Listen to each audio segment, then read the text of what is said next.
My understanding is the Longview Barbershop started in a little storefront on Brighton Road. In 1921, it moved to the corner of High Street and Longview, and that's actually when it picked up the title Longview Barbershop. It was there until 1980.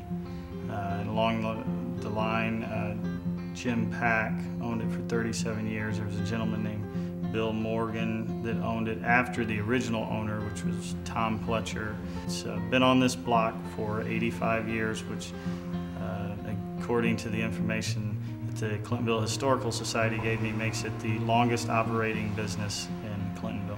Hey, this barbershop was the only one in this neighborhood, and Tom Pletcher was the owner, and he would cut my hair. Alan W. Murray, been coming here for 88 years. We moved into Columbus in 1916. That's when I was 6 years old. At that time, some of the streets weren't even paved, and High Street had a double car track down the center, inside of a curb lane, and when you wanted to get on a streetcar, you had to walk out on the street there to get on the streetcar. I started coming here in 1930, probably in the late summer before I was in the first grade. I am Jim Logston, and I've been coming to this barbershop for 74 years. My mother generally insisted that I go to Mr. Pletcher. There were 3 other barbers in here, but for some reason she thought Mr. Pletcher was the man to go to get the haircuts.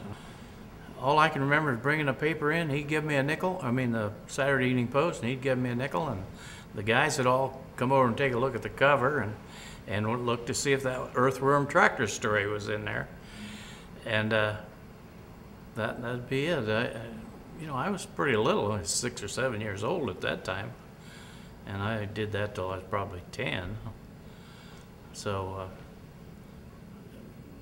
he just watched me grow up, I guess. One of the wonderful things about conversations with the customers here at the barbershop is they're able to give me a lot of the history on this neighborhood, especially since I wasn't raised here. They talk a lot about the streetcars that were on High Street for years and years. Some of them actually rode streetcars to the barbershop. Others talk about Olentangy Park before it was destroyed, and trips to the park after haircuts. A man by the name of Morris White was a pro at Brookside Country Club. And he had come down here from Hammond, Indiana during the Depression when he lost his job up there and they cut down from 2 pros to 1 pro, and went to Brookside Country Club as a pro at Brookside. So he had a very nice wife, and he had a son my age in the same grade in school, and a daughter and an infant daughter, or almost infant. She's in a baby carriage. So we went down to Olentangy Park. We wanted to see, take some rides, but we didn't have any money. She didn't have any. We were just taking the free things. There are a lot of free things down there. You could take a kid down there and entertain him all day on some of the freebies. And one of their better off golf customers came by and gave her a $5 bill. So Maury and I, the best thing we thought was that thing you ran into each other with, what do they call that, the dodge 'em or something? Okay, Mrs. White gave the guy the thing $1, and we rode the rest of the afternoon on that thing till we were sick of it, banging into each other with that thing. We were the only ones in the thing. We would go as far as we could go, whacking each other. The neighborhood has always been the success of this barbershop. The people that live here are very loyal customers, and the people that leave here are very loyal customers. We have customers from all over the state. I have customers from out of state, and the shop always has. It's flattering, it's a little intimidating. I really don't think I'm that good of a barber, but it's the atmosphere, and it's the haircuts, and just their loyalty to this area, not just this barbershop. I started getting my haircut at a predecessor shop at Brighton and High, run by a man named Kingsolver, who went by King, in 1955. King bought into this business probably in 58 or 59, And so I've actually been a customer of Longview Barbershop since then, with the exception of a few years. I'm Terry Miller, and I've been a customer of the Longview Barbershop for 49 years. I live several blocks away now. As a child, I lived about a block from here, so I haven't moved very far. And I've just stayed here to support a local business. And because when you come here, every once in a while you see someone you haven't seen for 20 years. And it's pretty easy to get in and out. The neighborhood itself has changed a lot of different storefronts come and go even since I've been here in the last 7 years. But the character of Clintonville has stayed the same, still a small neighborhood in the middle of a large city. The neighborhood surrounding Longview Barbershop in the 1950s was much different from the way it is today. At that point, within three blocks or so of either side of where we're sitting right now, you could acquire virtually anything you needed to survive. I've been a customer here 30 years. We moved into the area, actually, not into the Clintonville area, but we moved into the general area 1972. I'm Ron Barlow, and I've been coming to the Longview Barbershop for 30 years. And my wife and 2 sons, we were looking for a barbershop. My wife was never happy with the haircuts I got. And time went by, and one afternoon we were in a Food World store. And the checkout kid who was checking us out and bagging the groceries had a pretty neat haircut. And my wife asked him where he got his haircut. And he said at the Longview Barbershop. And so I traveled probably 3 miles to the Longview Barbershop to get my first haircut in 1974. And since then, I brought my 2 sons, and now my 4 grandsons come here to get their haircut. So it's been a long, happy relationship with the Longview Barbershop. The lifeblood of the shop has always been that Clintonville is a walk-to neighborhood, and the people here. I have customers who live in Clintonville who have never shopped at any of the malls in this city, which is amazing. And they're that fiercely loyal to the businesses in Clintonville.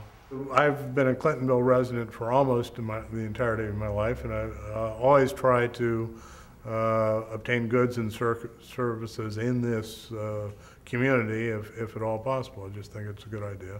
Usually I got my haircut from Jim Pack over most of the time period I've been coming here, but occasionally I'd be in a hurry and he'd have someone assisting him who was not as adept as he was. I think the most interesting collection of barbers was when Jim was here, and he had a barber named Lake Brickles.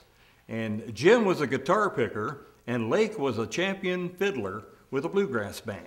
And I love country music. In fact, I did a country music radio show for many years. And so I used to enjoy talking to those guys about bluegrass music and country picking. And Dave, he knows a little bit about country music too, so I enjoy talking to him. When I come in, we get into a big long conversation, mostly about the older country music stars that we both liked. But that was always kind of a fun trip. Cutting children's hair is the greatest challenge, but it's also the best thing that we have going for us in this shop and have had for the entire 85 years. This is a family shop.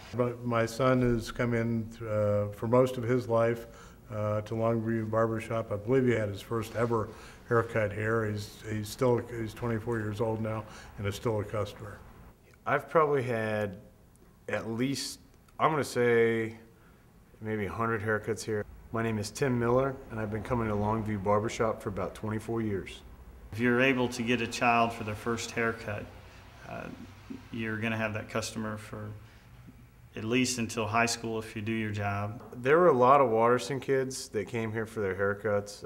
I'm not sure how many from the team actually came. I just remember Dave and Chris, when they were both the owners, would always complain about that Waterston was the only one that wasn't represented, and how they had the DeSales jersey up, and how we should all take that as a personal insult since we were such big rivals. So I went ahead and gave him mine, and he actually lost it for a while once when they move stuff around. And Chris and I used to joke. Chris used to joke and say that Dave would take it to the Waterston games and wear it and try to pick up on the high school girls. And we always made fun and said, "Oh, well, you don't know the handshake." And see if we get him to believe that there's some sort of secret handshake. But apparently, he's not too gullible because he didn't bite on that. But This is the epitome of barbershops, sure. This, I might, under some circumstances, get my hair cut elsewhere, but I would make considerable effort always to get my hair cut here. as far as I'm concerned, I'll probably just keep coming here until they close or they get barbers I don't like, or and I'm very loyal in that sense, and I don't see the need to change. Oh, I suppose if Dave closed the shop up and went on vacation, and I really had to have a desperate haircut, I would.